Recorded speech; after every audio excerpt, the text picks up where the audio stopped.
Life in the Harappa civilization. The Harappan people practiced agriculture. How do we know that, you will ask? Well, the excavation at Kalibangan provides evidence of a ploughed field. The people there grew different crops, mainly wheat and barley. In Rajasthan, barley was grown on a large scale, while in Gujarat it was ragi. Peas, sesame and lentils, that is masoor, are also cultivated. The Harappan people were also familiar with cotton. The statues, the pictures on the seals and the remains of cloth found in the excavations indicate that the Harappan people used to weave cloth. The dress of both men and women consisted of knee-length cloth and an upper garment.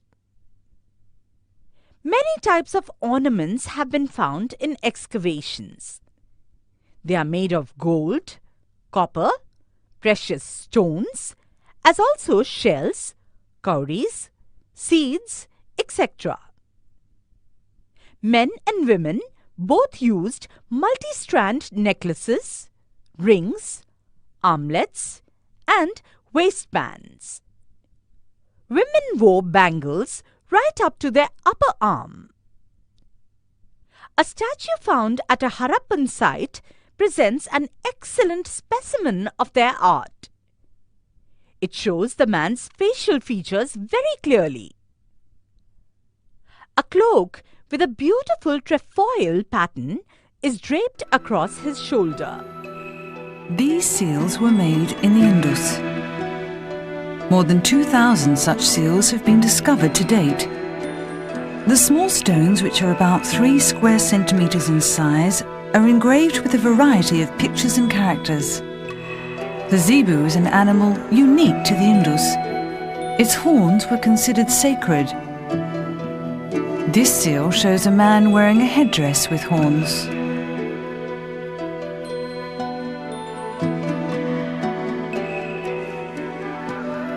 The seal has a hole through which a string was passed.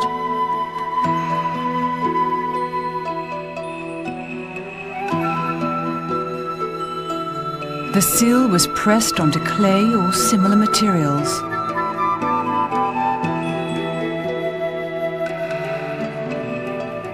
It is thought that there were many merchants in the Indus. The merchants used the seals to identify and secure their goods.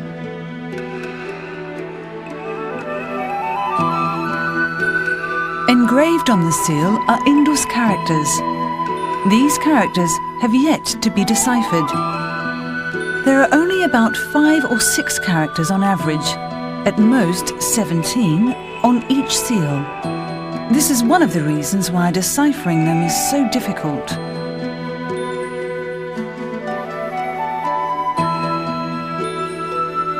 The details of the Indus Valley civilization are still a mystery to us.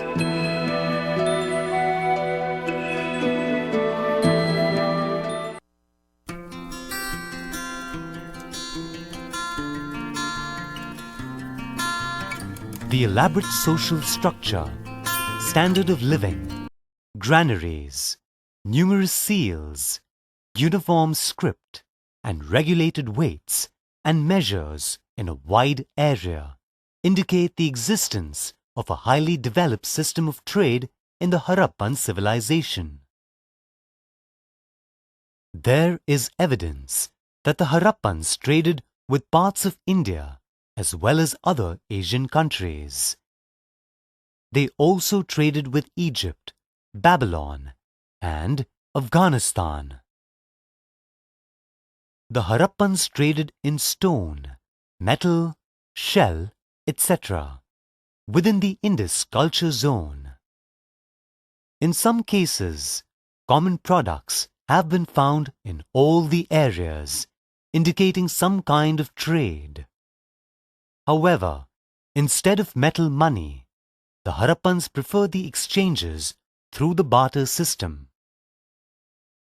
Cities like Mohenjo-daro, Harappa and Lothal were important centers for metallurgy, producing tools, weapons, kitchenware, and other objects for wide distribution. Rice was imported from Gujarat to Punjab. Lothal and Surkotada provided cotton for the developing townships of Mohenjo-daro, Harappa, Banavali, etc. Balkot and Chanhu-daro were centers for shell working and bangle making. Lothal and Chanhu-daro were centers for the manufacturing of beads, of carnelian, etc. Besides internal trade, the Harappans also had commercial contacts with their western neighbors. Lothal, Surkotada, and Balkot were some of the important trading coastal towns which connected to Mesopotamia and other West Asian sites. The Harappans had also set up a trading colony in northern Afghanistan, which facilitated trade with Central Asia. The Mesopotamian records from about 2350 BC onwards refer to trade relations with Meluha, the ancient name given to the Indus region.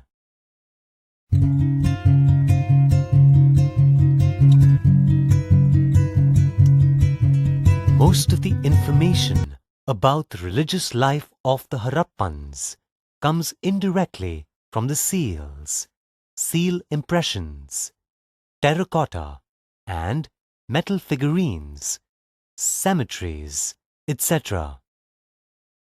Except for the discovery of fire altars at Kalibangan, no cult objects, temple or place of worship have been found at any of the Harappan sites. On the basis of the knowledge obtained from the seals, figurines, etc., it has been inferred that the Harappan people had many features of later Hinduism, such as the worship of the mother goddess Pashupati Shiva, sacred animals, trees, etc. Discovery of a large number of conical or cylindrical stones shows that the people worshipped Lingam, the symbol of Shiva. The peepal tree was considered highly sacred. One of the seals shows a god standing between the branches of peepal tree, being worshipped by a devotee on his knees. Several other seals with the tree engraved on them were also discovered. Some seals have figures of men and animals in the act of sacrificing. This shows that sacrifices also played a part in their religion. Indus people worshipped the mother goddess who bears some resemblance to the one that was worshipped in the Middle East and Europe. In one of the figures, a plant is shown growing out of the body of a woman. This is believed to represent the goddess of earth, and it was intimately connected with the origin and growth of plants. The Harappans therefore looked upon the earth as a goddess of fertility. Terracotta figurines throw some light on the religion of Indus people. Among the male gods, the most significant is a three-faced deity wearing a horn dress, seated crossed-legged on a throne, and surrounded by an elephant, a tiger, a buffalo, and a rhinoceros, with 2 deer at his feet. This deity has been identified as Pashupati Mahadeva. From the discovery of numerous symbols at Harappa, it has been inferred that some sort of worship intimately connected with Shiva in later times was prevalent. seawater moves onto the land and covers it up completely, while during the winters, the waters recede, leaving behind stretches of white sheets that look like snow. Only it isn't snow, but tons and tons of salt left behind by the sea waters. And herein, under the shimmering land of the Run, is a city in deep slumber for over 5,000 years. A civilization waiting to be rediscovered.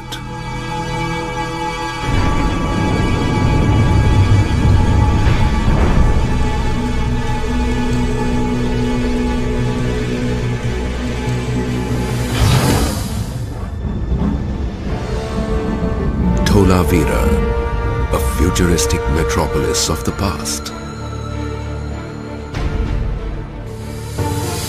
Discovered as recently as 1967, Dholavira, also known as Kotara, is amongst the 5 largest Harappan cities.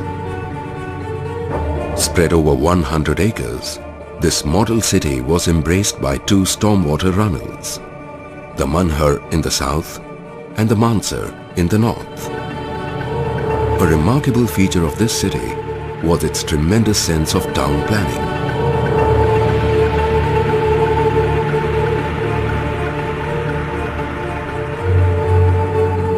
It is believed that the rulers lived in the upper town, also called as the citadel, which had majestic mansions and was fortified with huge walls. Just behind, on the western side, was the bailey, allotted to the people working in the citadel for the royal family. To the north of the citadel was the middle town, where the well-to-do class people must have lived, as is evident from the neat arrangement of the spacious houses. The third part of the city was the lower town, which was probably populated by ordinary people, such as potters and farmers. The different layers of bricks and constantly altering town planning tell a story of the 7 stages of this metropolis. And what was unique about this ancient settlement was its water management system.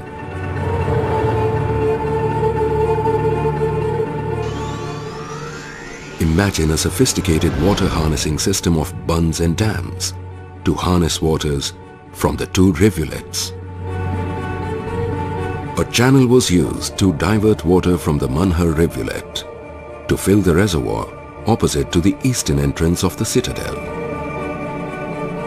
Imagine a whole town surrounded by reservoirs for storing more than 3,25,000 cubic yards of water. This water was then effectively diverted to adjacent reservoirs for filtration. The filtered water was connected to a well within the citadel.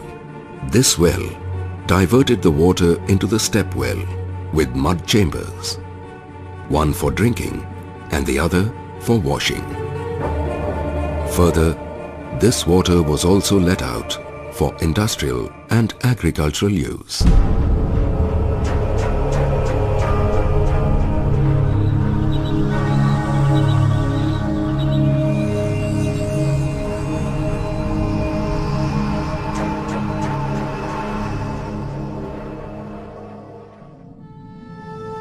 These wonderfully cut circular bases of the pillars. What kind of heavy machinery did the people use during those times? And these 2 pillars here, was this a gateway to welcome the gods? And these huge doors with robust locking systems. From where did the Dholavirans acquire such superb engineering skills? Questions like these still lie unanswered.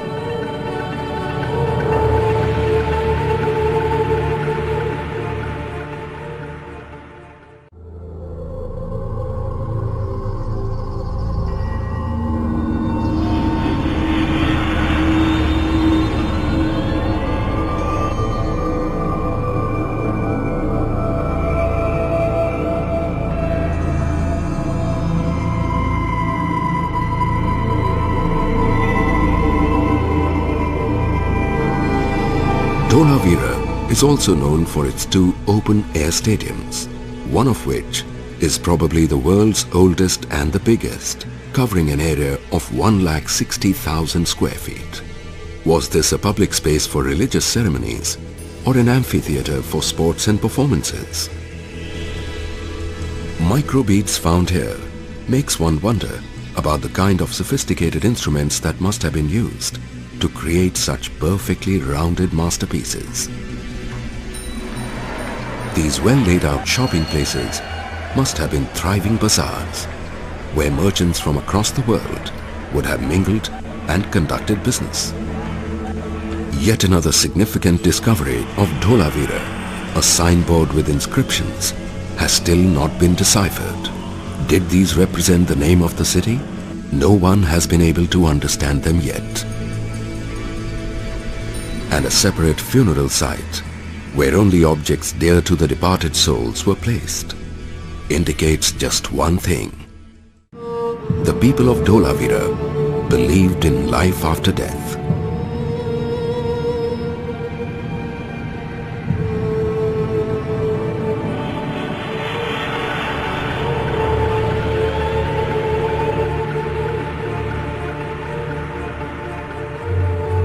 Colorful beads, human and animal terracotta figurines, decorative motifs, copper and bronze articles, fine tools, beautiful seals. All these artifacts reflect an affluently urban lifestyle of the people who lived here. For students of life, these are facets of ancient wisdom to be experienced and rediscovered in person.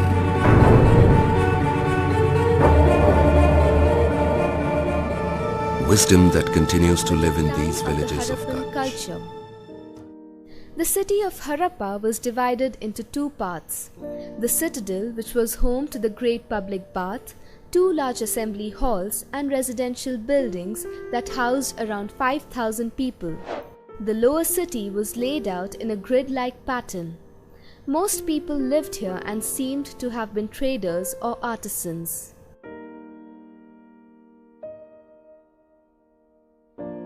The people of Harappa resided with others who were in the same profession as theirs. A variety of artifacts found suggest that the people of Harappa had a wide range of occupations. Goods made in the Indus Valley traveled as far as Mesopotamia, Afghanistan and other parts of India. Extensive agricultural production and trade with Sumer in southern Mesopotamia supported life at Harappa. Wheat, rice and a variety of vegetables and fruits were cultivated. The city had good irrigation systems and flood control measures in place. But in spite of this, evidence suggests that Mohenjo-daro was destroyed by severe floods and rebuilt 7 times. The people of Harappa seem to have lived peaceful lives with little fear of invasion. When the Aryans arrived from the northwest, they hardly encountered any resistance. The Harappan people were overpowered by their superior military skills. Archaeologists R.D. Banerjee and Sir John Marshall rediscovered this historic site in the 1920s. A number of artifacts were excavated from the area. The humped Brahmani bull seal, Pashupati, the priest king statue,